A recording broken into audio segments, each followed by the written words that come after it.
Konnichiwa. Today we're going to go back to Alice's adventures, and we're going to use them as an opportunity to look into some of the deeper and more subtle uses of the te form. These are covered in the regular textbooks and Japanese learning websites, but as usual, they don't explain the logic behind them, which makes them more difficult to grasp, and in some cases, where there isn't a straightforward English equivalent, they really don't tell you what's actually going on, because they only talk in terms of English equivalents, which leaves you guessing quite a bit of the time. So, if you remember, Alice was falling very slowly down the rabbit hole, and she had taken a jar off one of the shelves as she fell. その瓶にはラベルが貼ってあって、オレンジマーマレードと書いてあった。So we have three te-formed verbs in this sentence. Let's look at what they're doing. その瓶にはラベルが貼ってあって。Bin is the word being used for the jar here. It can mean bottle. It's often translated as bottle, but it can also mean a jar, and that's what it means here. Raberu means label. It's raberu and not reberu, I believe, because it comes from another European language other than English. We can also say reberu, but that's less common than raberu. Haru means stick or paste something onto something else. So this means that a label was pasted onto the bottle. Literally, speaking of that bottle as the target of something, a label was pasted onto it. Now, let's use hatte aru. We haven't covered in this course up to now. We've talked about te form of a verb plus iru, and we know that iru means be, and te form of a verb plus iru means to be doing that verb, or to be in a state of that verb. What about te aru? Aru also means be, so the meaning is in fact very similar. It also means to be in a state of that verb. However, there is a difference, and I'm going to explain that difference with another example. Let's take the sentence 窓が開いている and the sentence 窓が開けてある. Both of them mean the window is open. 開いている simply means that the window is open, and we can translate that directly into English, and it's really the same thing. But 窓が開けてある doesn't have any English equivalent, because it still means the window is open. But it carries another implication. First of all, we are using the other move version of aku, which is akeru. 窓が開いている, that's the self-move version of aku, and it simply means to be open, to exist in a state of openness. The other move verb, akeru, which is the regular ku, keru, u ending verb to estem plus ru of the third law of self-move other move verbs that we've looked at already. So aku means be open yourself, whatever you are, a box or whatever. Akeru means open the box, open the door, etc. So what窓が開けてある means is that the window is open, but it was open because somebody else opened it. We're signaling that in the first place by using the other move version of the verb, and in the second place by using aru instead of iru. So what's the reasoning behind that?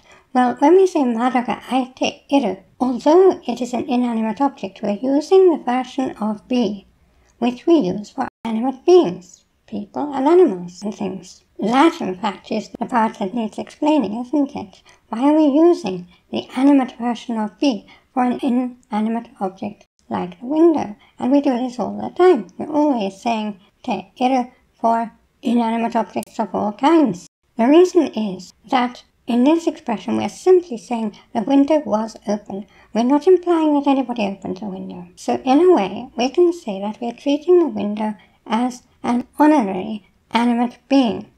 The window was open, as it were, of its own volition. We're not saying it's open because of anybody's will other than its own. So in a certain sense, we are treating the window as an honorary animate being.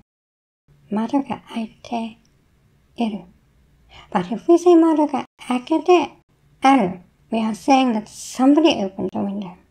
The window was the mere object of having been opened by somebody else. So it loses its status as an honorary animate being. It is treated as a mere object, an inanimate thing. 開けてある.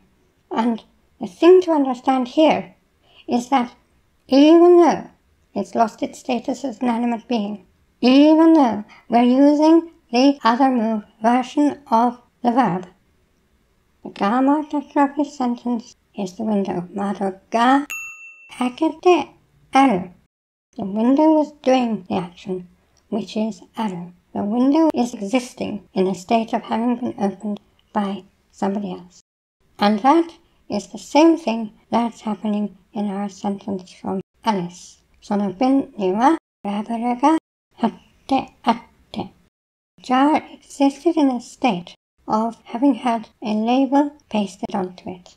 Now, as you see, there is really nothing equivalent to this in English, so we just need to get it into our minds so that we can look at the Japanese as Japanese. This is fundamental to what I'm teaching here. I'm teaching the real structure of Japanese, not simply throwing some Japanese at you and throwing some English at you and saying, well, this kind of means that. We need to get rid of English translation as far as possible and look at the Japanese as it really works in itself as Japanese. And that's why my translations under the trains get weirder and weirder. Because I'm not trying to translate this for you into natural English.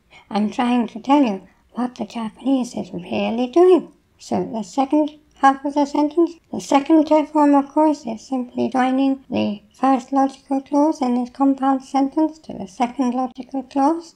And the second logical clause is オレンジマーマレードと書いてあった. And here we have again this てある form. And whenever we talk about something being written on something, we tend to use this form. We don't say the label said orange marmalade, which is what we say in English, as if the label could speak. We say オレンジマーマレードと書いてあった.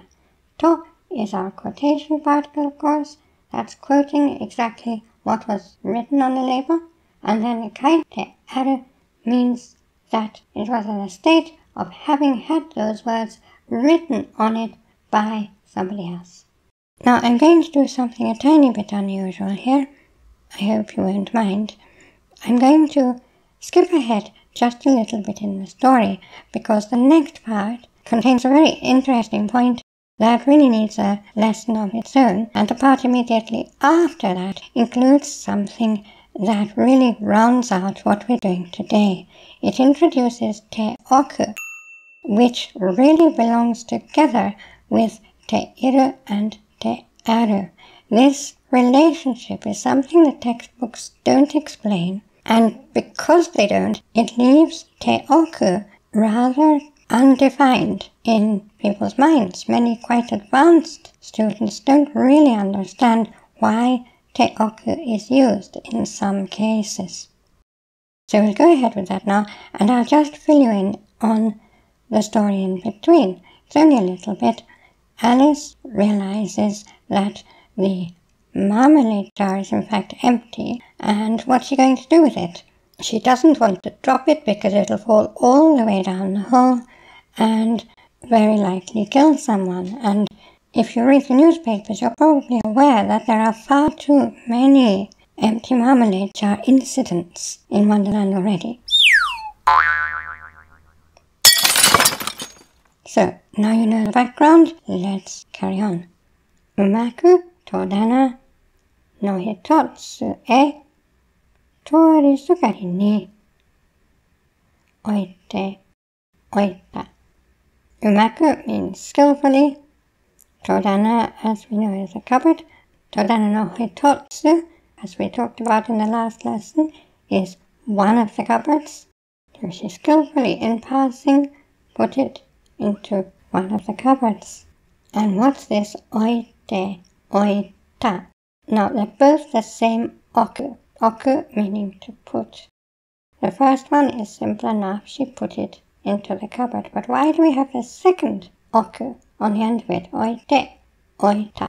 Now, this is another very common and very important te form usage, and it's one that the textbooks and English language websites tend not to explain very well, because it's something we really don't have in English. However, we already halfway know it, because it is, in a certain sense, the other half of te aru. Te oku means to put the action in place. Now, in this particular use, it's quite easy to see because she's putting the jar literally into place, and she's putting that action into place. What the textbooks and websites tell you is that it means doing something in advance, doing something for the purpose of something else. And this is true in many cases. It's probably the nearest you can get in English. But what it actually means is putting the action in place. And to understand this, let's go back to our example. Mado ga akete aru.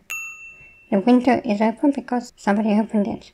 Now, the somebody who opened it, if we say it instead of from the point of view of the window, from the point of view of the person doing the action, akete oku is the other side of this. The person put the opening of the window into place so that thereafter the window would be open.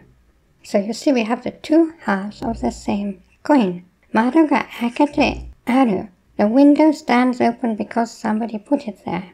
Mado o akete oku.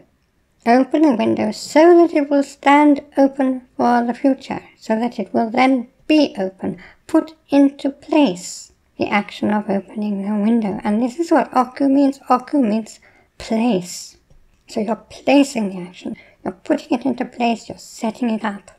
And that's why it tends to have the secondary meaning of do in advance or do for another purpose, because you are setting up that action, and the implication is that you want the effect of that action to remain in place for whatever future purposes it may have. In this case, Alice does not have a future purpose. So, in fact, te form plus oku has a much wider range of meaning than the do in advance or do for a purpose kind of English translation that it gets in the textbooks. In the case of Alice in this story, she isn't really doing anything in advance or for a purpose. She's simply trying to solve the problem of what to do with the empty marmalade jar without risking injuring the people below. And there are many cases where this usage falls even further from the English language definitions. For example, people say it's cruel to lock a small child in her room. And for this, we use tojikomete oku. Tojikomeru is shut someone up, lock someone away. And the te oku here doesn't mean do it for a purpose. It doesn't mean do it in advance. It means do the action and leave its results in place. Put the action in place and leave it in effect. Similarly, people say it's alright to leave a baby to cry sometimes. Nakasete oku. Naku is cry. Nakaseru is the causative of cry, allowed to cry in this case. And the te oku doesn't mean do it in advance or do it for some special purpose. It simply means do the action and leave its effects in place. Put the action in place. If you have any questions or comments, please put them in the comments below and I will answer as always. I'd like to thank my gold Kokeshi patrons who make these videos possible, and all my patrons and supporters on Patreon and everywhere. And I'd like to thank you for attending this lesson. Korekara mo yoroshiku onegai shimasu. Class dismissed.